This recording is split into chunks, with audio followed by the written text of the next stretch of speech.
En 1967, 3 scientifiques de Harvard ont publié une étude révolutionnaire dans la revue médicale la plus prestigieuse des États-Unis. Le titre, Graisse alimentaire, glucides et maladies athéroscléreuses. La conclusion, la graisse saturée est la cause principale des maladies cardiaques et non le sucre. Cette seule étude a façonné 50 ans de directives nutritionnelles mondiales. Les pyramides alimentaires ont appris aux enfants à craindre le beurre et à adorer les céréales sucrées. Les médecins ont prescrit des régimes pauvres en graisse, tandis que les épidémies de diabète et d'obésité explosaient.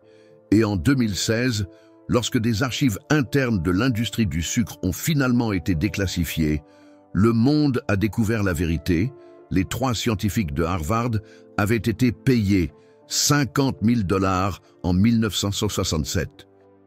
L'équivalent de 430 000 $ aujourd'hui, transféré par la Sugar Research Foundation pour garantir qu'un seul ingrédient n'apparaisse jamais comme le grand méchant dans les conclusions. Le sucre. Spinoza écrivait en 1670 que les institutions scientifiques peuvent être aussi corrompues que les institutions religieuses. Lorsque la vérité menace le profit, il avait 297 ans d'avance. Vous êtes sur le point de découvrir comment un pot de vin s'est transformé en 5 décennies de conseils médicaux frauduleux qui ont tué des millions de personnes, enrichi des milliardaires et vous ont fait croire que le beurre est plus dangereux qu'un soda. Je sais ce qui se passe dans votre tête maintenant. Cette sensation étouffante que les décisions que vous avez prises concernant votre santé, ce que vous avez mangé, ce que vous avez évité, ce que vous avez donné à manger à vos enfants, ont été basées sur des mensonges institutionnalisés.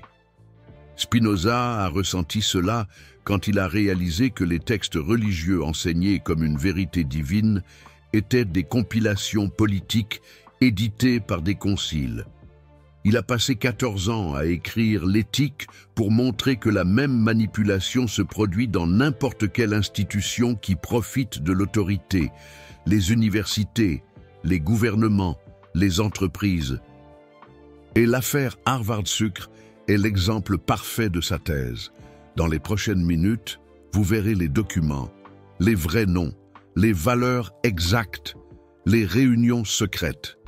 Mais plus important encore, vous comprendrez le mécanisme philosophique qui permet à un mensonge scientifique d'être répété pendant 50 ans sans correction. Parce que ce n'est pas seulement une histoire sur le sucre et la graisse, il s'agit de la façon dont la science, lorsqu'elle est financée par ceux qui profitent des conclusions, cesse d'être une recherche de vérité et devient un outil de propagande. Et quand vous percevrez le schéma, vous le reconnaîtrez dans des études sur le climat, les vaccins, les pesticides, n'importe quelle zone où des milliards dépendent du verdict scientifique. Juillet 1965, Hôtel Plaza, New York. Une réunion secrète a lieu entre Jean-Pierre Dubois, vice-président de la Sugar Research Foundation, et 2 des scientifiques nutritionnels les plus influents du monde, Frédéric Étoile, fondateur du département de nutrition de Harvard, et Marc Egedus, professeur de nutrition à la même université. Le motif de la réunion. 3 études récentes avaient suggéré une connexion entre la consommation de sucre et les maladies cardiaques. L'une d'elles, publiée dans le British Journal of Nutrition, montrait que les hommes qui avaient subi des crises cardiaques consommaient significativement plus de sucre que les hommes sains.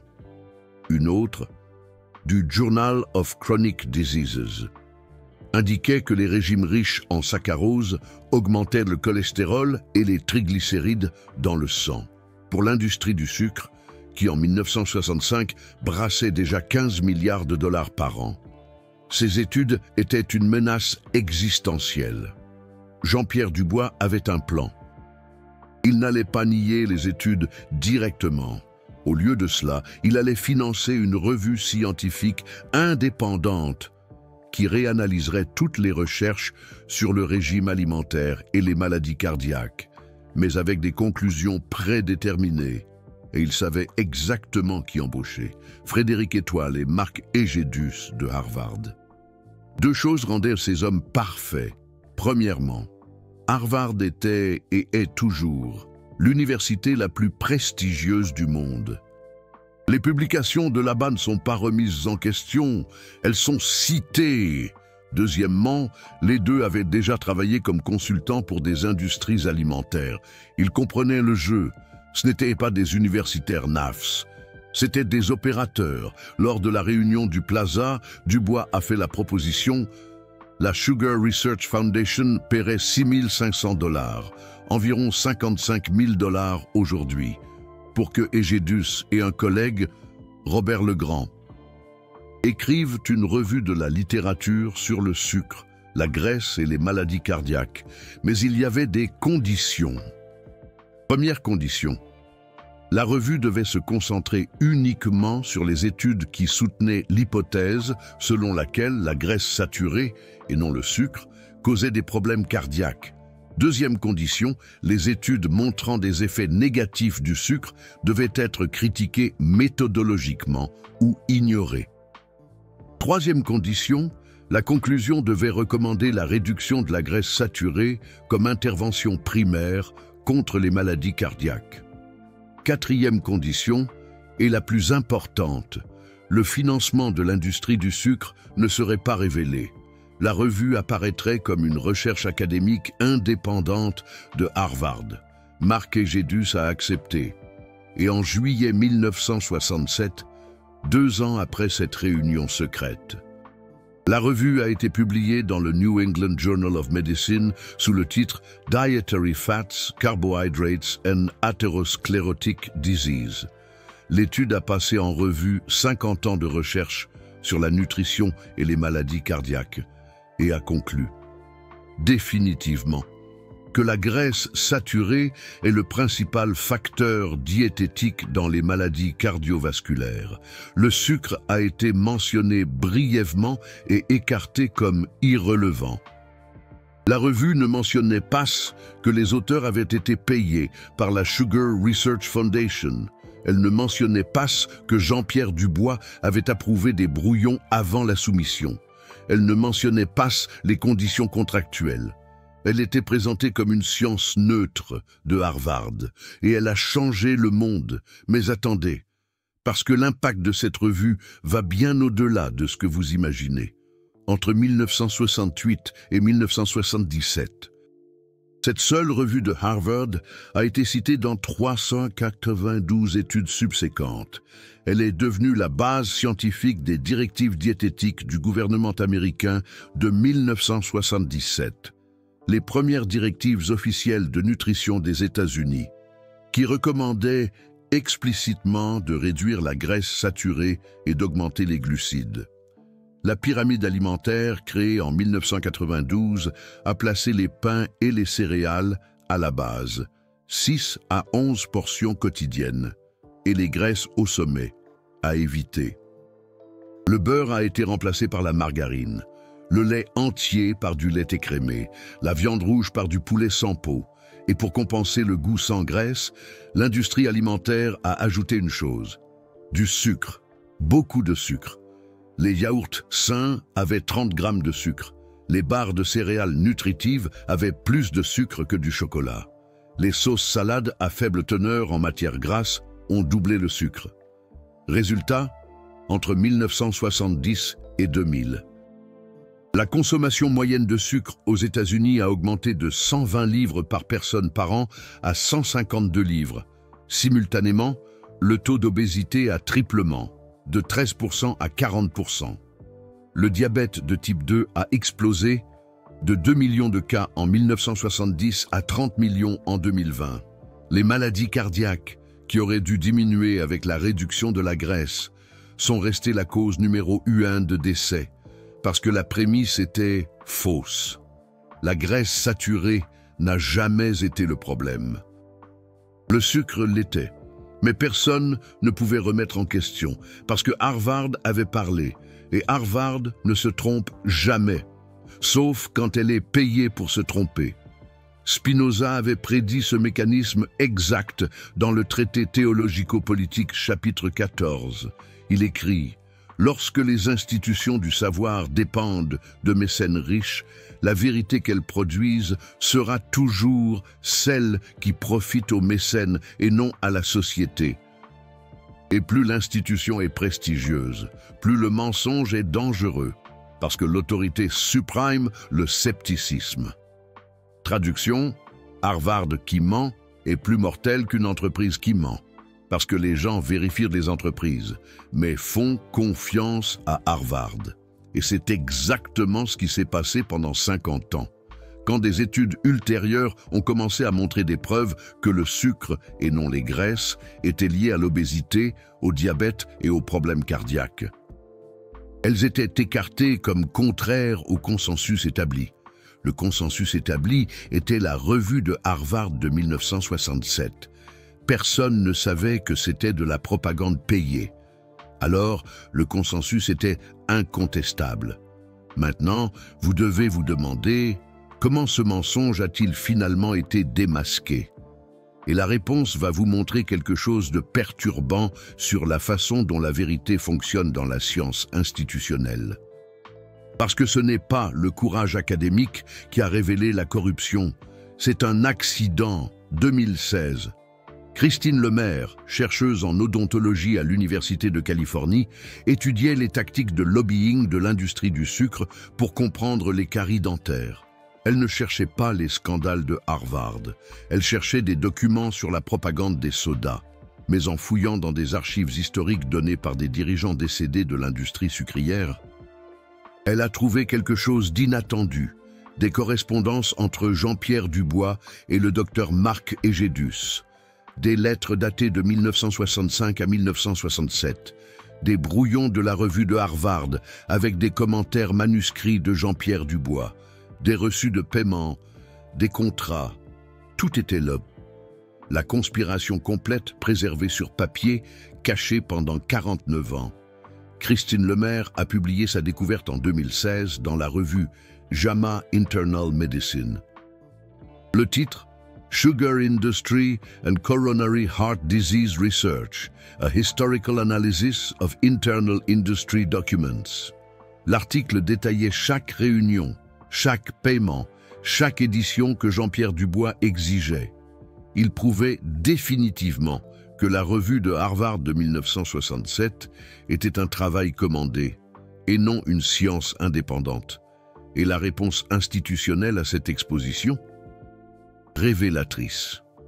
L'université de Harvard a publié un communiqué disant « Les normes de divulgation financière étaient différentes en 1967.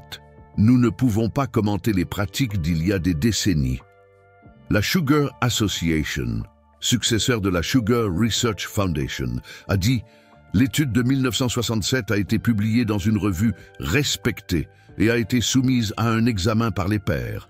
Il n'y a aucune raison de remettre en question ces conclusions maintenant. » Et le New England Journal of Medicine n'a pas rétracté l'étude, n'a pas publié de correction, a juste ajouté une note de bas de page à la version numérique disant « Conflit d'intérêts non divulgué ultérieurement identifié ». La revue frauduleuse reste citable, influente et techniquement valide dans la littérature scientifique. Pourquoi? Parce que rétracter l'étude signifierait admettre que la base scientifique de 50 ans de directives gouvernementales était corrompue. Cela signifierait ouvrir des procès de millions de familles touchées par le diabète, l'obésité, les maladies cardiaques causées par des orientations médicales frauduleuses. Cela signifierait détruire la crédibilité de Harvard, du New England Journal, des directives diététiques, de la FDA, de toute la structure institutionnelle de l'autorité nutritionnelle. Spinoza vous enseigne à reconnaître ce schéma. Les institutions ne corrigent jamais les erreurs qui démantèlent leur autorité. Au lieu de cela, elles minimisent, contextualisent, diluent. C'était d'autres temps. Les normes étaient différentes. Nous ne pouvons pas juger le passé avec les valeurs actuelles, Mais le problème n'est pas le passé, c'est que le mensonge est encore actif. Les directives diététiques n'ont changé que marginalement. La revue de Harvard est encore citée. Et la prochaine génération de scientifiques apprend dans des universités qui dépendent du financement des mêmes industries qui profitent de leurs conclusions. Laissez-moi vous montrer jusqu'où cette corruption structurelle est allée. Parce que les 3 scientifiques de Harvard n'étaient pas des cas isolés. Ils ont été les pionniers d'un modèle qui est devenu standard. En 2013, la journaliste d'investigation Marion Lemaire a publié une étude analysant 168 recherches sur les boissons sucrées publiées entre 2001 et 2013. Elle a croisé les résultats avec les sources de financement. La découverte, 83% des études financées par l'industrie du sucre ont conclu que les boissons sucrées ne causaient pas l'obésité ou le diabète. 83%, alors que seulement 10% des études indépendantes sont arrivées à cette conclusion. Ce n'est pas une coïncidence. C'est une conception. L'industrie du sucre, après le succès de 1967, a professionnalisé la stratégie. Elle a créé des instituts de recherche avec des noms scientifiques. International Life Sciences Institute, Corn Refiners Association, European Food Information Council, qui distribue des millions annuellement aux universités. Les contrats incluent des clauses de droit de révision. L'industrie peut lire les résultats avant la publication et suggérer des changements ou retirer le financement. Les chercheurs qui trouvent des effets négatifs du sucre voient fréquemment leur financement coupé, tandis que ceux qui produisent des résultats favorables reçoivent des renouvellements et des promotions. Dr Marc Egedus, l'un des 3 auteurs PYES en 1967, est finalement devenu chef de la nutrition au département de l'agriculture des États-Unis, l'agence qui écrit les directives diététiques nationales. Il a écrit les directives de 1977 qui ont lancé l'obsession américaine pour le faible en gras. Le conflit d'intérêts n'a jamais été mentionné.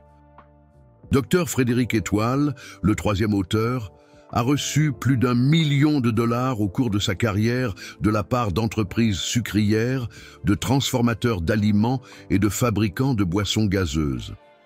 Il a témoigné devant le Congrès à plusieurs reprises en tant qu'expert indépendant défendant la sécurité du sucre. Aucune de ses connexions financières n'a été divulguée pendant son témoignage. Spinoza a écrit dans l'Éthique, partie 4, proposition 37. Le plus grand bien que recherchent ceux qui suivent la vertu est commun à tous, et tous peuvent également en jouir. Il décrivait la connaissance véritable qui, par définition, profite à tous lorsqu'elle est partagée. Mais la connaissance fausse, déguisée en science, profite seulement à ceux qui paient pour elle aux dépens de tous les autres.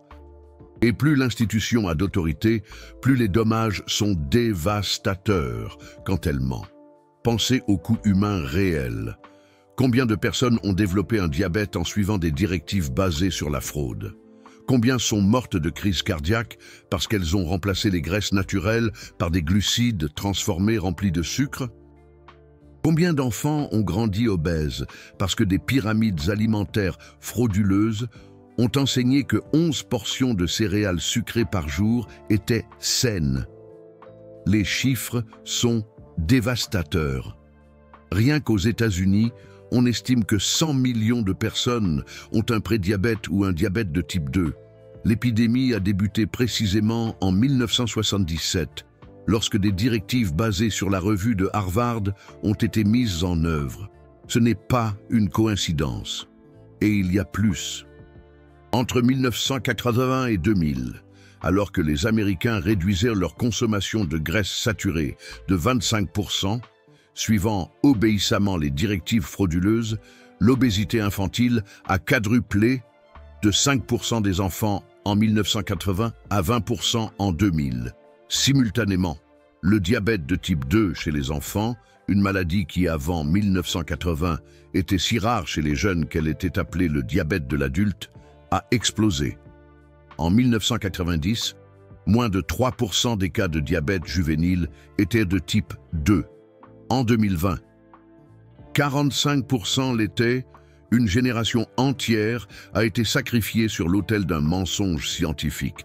Et voici quelque chose qui va vous faire remettre en question tout sur la responsabilité corporative. En 2003, l'Organisation mondiale de la santé a tenté de publier des directives recommandant que le sucre ajouté ne dépasse pas 10% des calories quotidiennes, environ 50 grammes par jour. L'industrie du sucre s'est mobilisée contre ces directives. Et pas seulement par un lobbying traditionnel.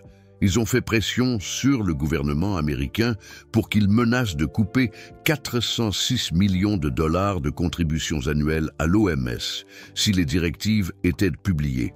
Le secrétaire à la santé des États-Unis à l'époque, Jean-Pierre Dubois, a envoyé une lettre officielle à l'OMS contestant les directives et exigeant qu'elles soient réécrites pour refléter toutes les preuves scientifiques.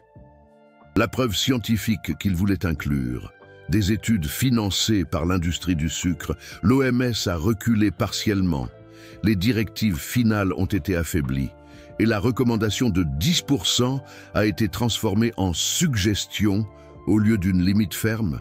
Et en 2010, lorsque des chercheurs indépendants ont tenté à nouveau de faire pression pour des limites plus strictes basées sur des preuves de diabète et d'obésité, l'industrie a répété la tactique. Cette fois, elle a embauché d'anciens employés de l'OMS comme consultants, des personnes ayant des relations internes et une crédibilité institutionnelle pour argumenter contre les politiques mêmes que leurs anciens collègues proposaient. C'est de la capture institutionnelle au ralenti. Et ça fonctionne, parce que les institutions valorisent les relations avec les bailleurs de fonds puissants plus que l'intégrité de leur mission. Spinoza a écrit dans le traité théologico-politique. Chapitre 16, la plus grande menace à la liberté n'est pas la tyrannie évidente, mais la capture silencieuse des institutions qui devraient protéger la vérité. Lorsque les gardiens du savoir deviennent des agents du pouvoir économique, la société perd sa capacité d'autocorrection par la raison. Il décrivait les églises capturées par les monarchies. Mais le mécanisme est identique avec les universités capturées par les corporations. La forme change, la structure demeure. Et globalement, l'Organisation mondiale de la santé a adopté des directives similaires. Europe, Amérique latine, Asie, Afrique, tous ont suivi la science de Harvard. Parce que quand Harvard parle, le monde écoute. Et l'industrie du sucre le savait. Pour 50 000 $ en 1967, ils ont acheté 5 décennies d'orientation médicale globale. Le retour sur investissement, incalculable. L'industrie mondiale du sucre vaut aujourd'hui 90 milliards de dollars par an. Les boissons sucrées sont le produit le plus vendu de la planète. Et chaque année, 1,5 million de personnes meurent de maladies liées à la consommation excessive de sucre. Mais il y a une révélation encore plus perturbante qui n'a été révélée qu'en 2020, lorsque davantage de documents ont été déclassifiés. Et cela va vous faire remettre en question absolument tout sur le consensus scientifique. Les dirigeants de l'industrie du sucre n'ont pas seulement payé pour la revue de 1967. Ils ont planifié une campagne à long terme pour capturer la science nutritionnelle. Des documents de réunions internes de 1968 montrent une stratégie en 3 phases. Phase 1. Discréditer les études existantes qui liaient le sucre aux maladies, en finançant des revues indépendantes de Harvard et d'autres universités prestigieuses. Phase 2. Financer de nouvelles études qui blâment les graisses, avec un protocole de recherche contrôlé pour garantir des résultats favorables. Phase 3. Infiltrer les comités gouvernementaux qui établissent les directives diététiques, en plaçant des scientifiques financés par l'industrie en position d'autorité. Et ça a fonctionné. Les 3 phases, Entre 1970 et 1990, plus de 20 scientifiques qui ont reçu un financement de l'industrie du sucre ont siégé dans des comités consultatifs qui ont écrit des directives diététiques pour la FDA, l'USDA et l'Organisation mondiale de la santé. Aucun n'a divulgué ces conflits d'intérêts parce qu'ils n'y étaient pas obligés. Et lorsque des journalistes ou des scientifiques indépendants s'interrogeaient, ils étaient accusés de théorie du complot ou de cherry-picking des données. Spinoza a appelé cela la capture épistémique, lorsque les institutions du savoir sont colonisées par des intérêts qui profitent de conclusions spécifiques. La vérité devient impossible à atteindre par le biais de ces institutions. Pas parce que les scientifiques individuels sont mal intentionnés, mais parce que le système est structuré pour récompenser la loyauté envers le bailleur de fonds, pas l'intégrité intellectuelle. Les chercheurs qui défient les bailleurs de fonds perdent leur carrière. Ceux qui coopèrent gagnent en notoriété, en ressources, en promotion. C'est une sélection institutionnelle pour la conformité, pas la vérité. Et voici l'application pratique qui va changer la façon dont vous interprétez toute étude scientifique. Demandez-vous toujours qui a payé. Avant d'accepter une conclusion, peu importe la prestige de l'université, le respect de la revue, vérifiez les sources de financement, parce que la science est la méthode la plus puissante de découvrir la vérité que l'humanité ait inventée. Mais la science corrompue par l'argent est la forme la plus dangereuse de propagande, parce qu'elle porte l'autorité de la vérité objective alors qu'elle est, en réalité, de la publicité sophistiquée. Voici 3 documents spécifiques qui prouvent chaque détail de cette histoire. Et quand vous verrez les preuves, vous comprendrez pourquoi les institutions se sont battues pendant 5 décennies pour les garder cachées. Document 1. Lettre de Jean-Pierre Dubois à Dr Marc Egedus, datée du 13 mars 1965. Découverte par Christine Kearns dans les archives de la Colorado State University, donnée par la famille d'un dirigeant décédé. Citation. Notre objectif premier est de déplacer l'attention scientifique et publique du sucre en tant que facteur diététique dans les maladies cardiaques. La meilleure stratégie n'est pas de défendre le sucre directement, mais d'attaquer les graisses saturées et le cholestérol. Nous pensons qu'une revue exhaustive de la littérature, menée sous les auspices de Harvard, pourrait atteindre cet objectif avec une crédibilité scientifique. Ce document prouve l'intention délibérée de manipuler la perception publique par le biais de l'autorité institutionnelle. Document 2. Brouillon de la revue de 1967 avec des notes manuscrites de Jean-Pierre Dubois, également découvert par Kearns. Le brouillon original de Egedus comprenait une section discutant des études qui montraient une corrélation entre la consommation de sucre et des triglycérides élevés. Dubois a écrit en marge « Cela n'aide pas notre objectif. Réviser ou supprimer ». Dans la version finale publiée dans le New England Journal of Medicine, cette section a été supprimée. Ce document prouve que l'industrie a modifié le contenu scientifique avant sa publication. Document 3. Reçu de paiement de la Sugar Research Foundation à Jean-Pierre Dubois et Robert Legrand, daté du 1er juillet 1966, d'un montant de 6 500 $, avec la description suivante: Revue de la littérature scientifique sur les glucides et les maladies cardiovasculaires, découvert dans les mêmes archives. Ce document prouve un paiement direct et identifie le sucre comme glucide dans la documentation interne. Un camouflage délibéré pour occulter la véritable nature du projet. Une manipulation flagrante. Ces 3 documents auraient dû détruire la crédibilité de la revue de 1967 lorsqu'ils ont été révélés en 2016. Mais ils ne l'ont pas fait. Pourquoi ? Parce qu'admettre qu'Harvard a été acheté signifierait ébranler la confiance en toutes les institutions qui dépendent de cette même structure de financement. Universités, revues scientifiques, agences de régulation, organisations médicales. Toutes reçoivent de l'argent d'industrie qui profite de conclusions scientifiques spécifiques. Toutes sont confrontées au même conflit. Et aucune ne veut ouvrir un précédent de responsabilité rétroactive. Personne ne veut remettre en question le système. Alors comment naviguer dans un monde où la science est à vendre et où les institutions protègent les corrupteurs au lieu de les corriger? Spinoza, ce grand esprit, nous offre une méthode en 3 étapes. Une méthode étonnamment pertinente aujourd'hui. Étape 1, identifier qui profite de la conclusion. Si une étude dit « le produit X est sûr » ou « l'intervention Y est efficace », demandez-vous « qui gagne de l'argent si je crois cela ?» Si la réponse est « le fabricant de X » ou « l'industrie de Y », un examen extrême est nécessaire. Méfiez-vous des discours tout faits. Étape 2. Remontez le financement jusqu'à la source originale. Il ne suffit pas que l'étude dise « financée par une bourse institutionnelle », découvrez d'où l'institution a reçu l'argent. Souvent, l'argent de l'industrie est blanchi par le biais de fondations ou d'instituts intermédiaires pour paraître indépendants. Un véritable jeu de dupes.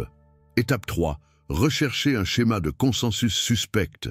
Si 80% des études financées par l'industrie X concluent Y, mais que 80% des études indépendantes concluent le contraire, vous ne voyez pas de la science.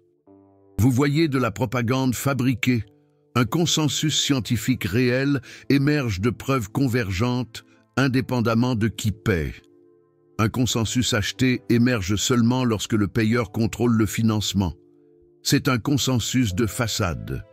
Lorsque vous appliquez ces 3 étapes, vous ne devenez pas cynique envers la science. Vous devenez critique. Vous ne rejetez pas automatiquement la connaissance institutionnelle. Vous exigez la transparence avant l'acceptation. Et vous réalisez que le problème n'est pas la science comme méthode, mais les institutions scientifiques comme organisations qui opèrent sous des incitations économiques perverses. Des incitations qui les poussent à trahir leur mission fondamentale. Les directives diététiques basées sur la fraude d'Harvard guident encore les politiques publiques.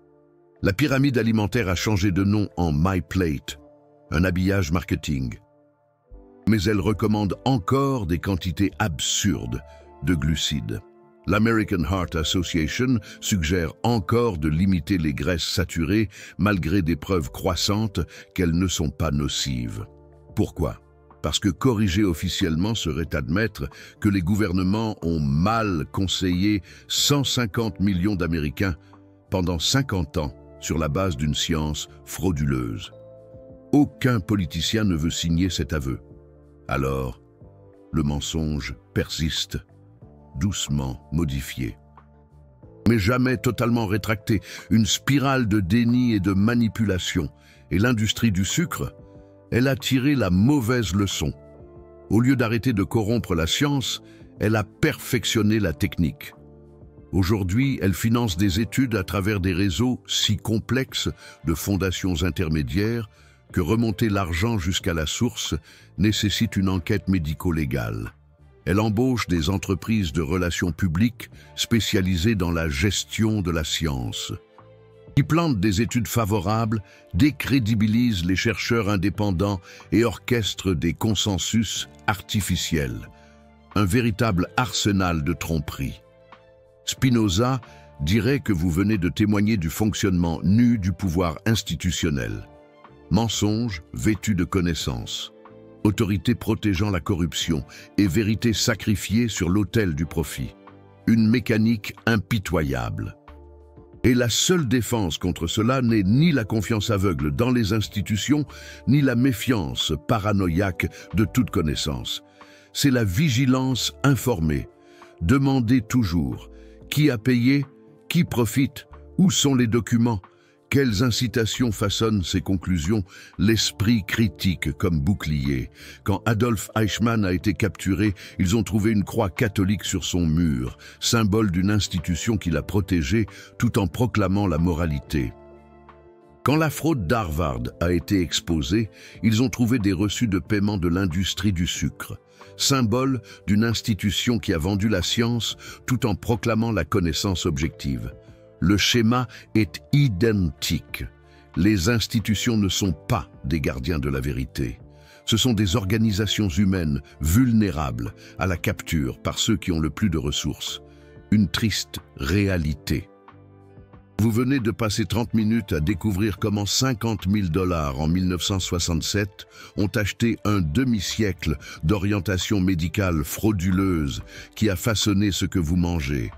Comment vous pensez à la santé et a possiblement contribué à des épidémies qui ont tué des millions de personnes. Ces révélations ont coûté des décennies à émerger. Une chercheuse solitaire fouillant dans des archives poussiéreuses et connectant des points que des institutions puissantes ont tenté de maintenir déconnectés. Le Super Thanks là en bas n'est pas seulement un soutien financier, c'est vous qui dites que la science doit répondre aux preuves, pas au financement, que le consensus sans transparence est de la propagande, que des institutions prestigieuses mentent quand elles profitent des mensonges. Quand vous cliquez sur ce cœur doré, vous devenez partie de ceux qui exigent. Montrez-moi qui a payé avant de demander que je fasse confiance. La vérité avant l'autorité. Les preuves avant la réputation. Les documents avant les diplômes. Un appel à la lucidité. Maintenant, comment utilisez-vous cela dans la pratique? Comment distinguez-vous la science réelle de la propagande vêtue de science? Spinoza vous donne un exercice simple. Prenez n'importe quelle affirmation scientifique largement acceptée. Changement climatique, sécurité des vaccins, efficacité des médicaments, peu importe. Ne remettez pas en question sa vérité pour l'instant. Répondez d'abord à 3 questions. Première, quelles industries profitent de milliards si cette affirmation est acceptée comme vérité? Deuxième, combien d'études principales qui ont établi cette affirmation ont été financées par ces industries? Troisième, les chercheurs qui sont en désaccord avec cette affirmation reçoivent-ils le même financement et la même plateforme que ceux qui sont d'accord? Un questionnement essentiel. Si vous découvrez que des milliards dépendent de la conclusion, que la majorité des études a été financée par des bénéficiaires et que les dissidents sont marginalisés, tandis que les personnes d'accord sont promues, vous ne voyez pas nécessairement un mensonge, mais vous voyez un schéma de capture. Et la capture exige un examen extrême, pas une acceptation automatique basée sur l'autorité institutionnelle. Un appel à la prudence. Laissez-moi vous donner un exemple pratique de comment appliquer cela aujourd'hui. En 2022, l'American Heart Association a publié des directives mises à jour sur les graisses saturées. Après 50 ans depuis le scandale d'Harvard, après toute l'exposition, qu'ont-ils dit? Ils recommandent encore de limiter les graisses saturées à moins de 6% des calories quotidiennes. Basé sur quoi? Ils citent 73 études. Quand vous enquêtez sur le financement de ces 73 études, 41 ont reçu de l'argent d'industries d'aliments transformés, d'huile végétale ou de substituts de graisse. C'est un exemple parfait de ce dont Spinoza nous met en garde. Des entreprises qui prospèrent en vendant des produits allégés. Et les 12 études les plus importantes, celles qui ont le plus influencé les conclusions, avaient toutes au moins un auteur ayant des liens financiers non divulgués avec ces industries. Cela ne prouve pas que les graisses saturées sont sûres, mais cela prouve que le consensus sur les graisses saturées est toujours contaminé par les mêmes conflits d'intérêts qui ont créé le problème initial. Et quand vous savez cela, vous n'acceptez pas aveuglément les directives. Vous recherchez des études véritablement indépendantes. Vous regardez les populations qui consomment beaucoup de graisses saturées, comme les Scandinaves, qui ont de faibles taux de maladies cardiaques malgré des régimes riches en beurre et en viande. Vous observez vos propres marqueurs de santé lorsque vous changez de régime. Vous devenez votre propre scientifique en utilisant la méthode scientifique appliquée à votre biologie, au lieu de vous fier à des autorités compromises. Et voici quelque chose que peu de gens réalisent à propos de l'affaire Harvard Sucre. Ce n'était pas seulement une question d'argent, c'était une question d'ego institutionnel. Lorsque la fraude a été révélée en 2016, Harvard aurait pu dire « Nous avons été trompés par des scientifiques corrompus. Nous avons mis en place de nouveaux contrôles de conflits d'intérêts. Nous nous excusons. » Cela aurait été embarrassant, mais honnête. Au lieu de cela, ils ont dit « Les normes étaient différentes en 1967. Ce n'est pas une excuse, c'est un refus de responsabilité. » Et cela révèle quelque chose de crucial. Les institutions valorisent la réputation plus que l'intégrité. Admettre une erreur dévalorise la marque, alors elles minimisent, contextualisent, attendent que le cycle de nouvelles passe. Spinoza appelait cela l'orgueil institutionnel. L'incapacité des organisations à reconnaître des failles fondamentales parce que leur autorité dépend d'une image d'infaillibilité. Les individus peuvent admettre une erreur et grandir. Les institutions qui admettent une erreur perdent l'autorité qu'elles ont mis des siècles à construire. Alors les institutions choisissent des mensonges subtils plutôt que des vérités dévastatrices. Et cela signifie que vous ne pouvez jamais espérer que les institutions se réforment volontairement. La réforme ne vient que de la pression externe, l'exposition journalistique, les procès, les révoltes publiques. C'est exactement ce qui se passe maintenant avec la science nutritionnelle. Pas parce que Harvard a décidé d'être honnête, mais parce que des chercheurs indépendants, des journalistes d'investigation et un public informé exigent la transparence. Des mouvements comme la science ouverte exigent que les données brutes soient publiques. Les revues médicales ont commencé à exiger la divulgation complète du financement. Et des plateformes comme PubPeer permettent à tout scientifique de critiquer publiquement les études publiées, exposant des failles que la relecture par les pairs a manquées ou ignorées. Ces changements ne sont pas venus de l'intérieur des institutions. Ils sont venus de l'extérieur, les forçant à évoluer ou à perdre complètement leur crédibilité. Et vous faites partie de cette pression chaque fois que vous questionnez, chaque fois que vous demandez des sources, chaque fois que vous vérifiez qui a payé avant d'accepter les conclusions. Le scepticisme informé n'est pas une conspiration. C'est une citoyenneté épistémique.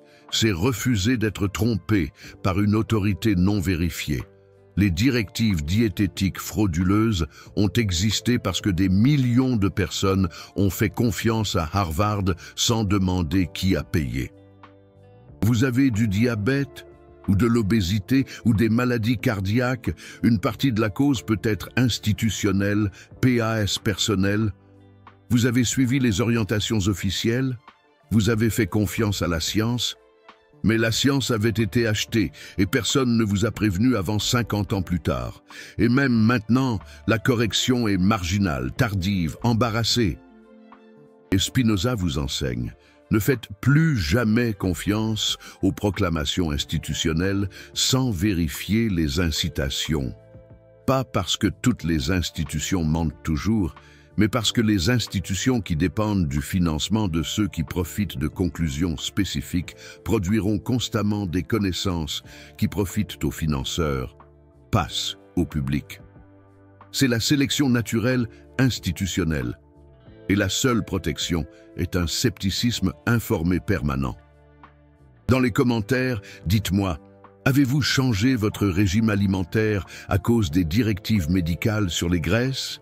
Avez-vous évité le beurre, la viande rouge, les œufs? Avez-vous mangé des produits allégés, pleins de sucre caché? Et quand vous avez découvert que c'était basé sur la fraude, qu'avez-vous ressenti? De la colère, de la trahison, ou la validation d'avoir toujours eu des soupçons? Racontez-nous ici, parce que quand vous écrivez, vous traitez. Et quand vous traitez, vous transformez l'expérience personnelle en connaissances transférables. L'histoire de Harvard achetant la science ne peut plus être enterrée si des millions de personnes le savent et s'en souviennent. Et garantir la mémoire collective de cette corruption est la seule façon de prévenir la prochaine.